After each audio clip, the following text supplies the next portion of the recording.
За энэ залуу гэр бүлийн дунд тэр дундаа бол энэ ипотекийн зээл бол маш их одоо хэрэгтэй байгаа. Тэгээд ипотекийн зээлийг бол дэмжиж байна.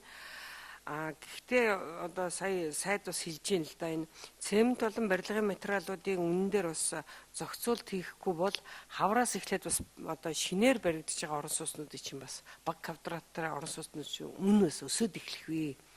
Үнийн бодлого дээр бол ер нь аль аль одоо хэдий ч нэ яг чанартай бүтээгдэхүүн байна. Гэхдээ үнийн бодлого дээр бас анхаарч байхгүй бол ард иргэд залуу гэрүүл одоо худалдаж авахд бол бас хэцүү болно шүү гэсэн одоо энэ саналыг нэгдүгээр хэлмээр байна. Хоёрдугаарт одоо ипотекийн зээлээ ингээд үргэлжлүүлээд явхад бол яг банк санхүүтэй холбоотой бэрхшээлүүд бол бас байгаа юм байна. Тэрийг бол одоо сая таны тайлбараас бол бас ойлголоо. Өшөө энээс гарах ямар алхмуудыг танаа одоо баг хамт олон хийж байна вэ?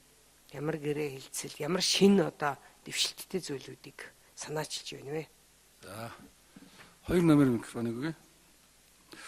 Энэ дээр нэг юм хэлэхэд энэ 4 их найдын ипотекийн зээл өгчөөд одоогийн байдлаар түрүүн таны хэлснээр 907 сая төгрөг ороод ирсэн юм байна шүү дээ. Өөрөөр хэлбэл 907 сая төгрөгөөр ипотекийн зээлийг цаашаа үргэлжлүүлж болно гэж ямар ч байсан ийм мөнгөтэй байна.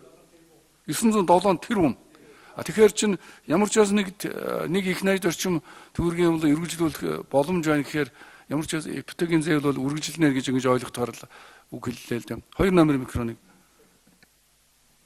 Түрүүний нөгөө асуултыг гүйцэд хариулахад юун дээр тэр тусгай зөвшөөрлийг бол аймаг орон нутгийн нөгөө төсвийн хөрөнгөөр тендер зарлахдаа заавал тусгай зөвшөөрөл шаардахгүй байх тийм нөхцөл бас бүрдсэн байна гэж харж байгаа.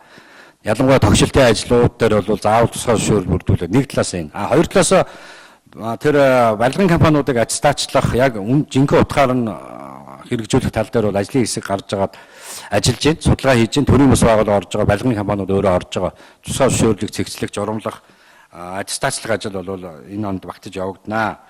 За, Ундрмаа гишүүний тэр зээлийн их үүсвэрийн шинэ юм юу байна гэдэг нь түрүүний тэр Монгол банкны бас арилжааны банкудад олгож байгаа том боломж гэж харж байгаа юм л да. Тэр чинь бол 4 их найд төгрөгийг 4% их үүсвэртэй зээлсэн. 3 жилийн одоо хугацаатай хөтөлбөр дууссан. Хөтөлбөр дууслаа мөнгө төлөх гэдгийг бол Монгол банк шаардлагаасаа илүү эдийн засгийн нөхцөл байдлаа уялдуулаад ипотекийн их үүсвэр болгож бол банкуд дээр энэ 917 тэрбум үлдсэн.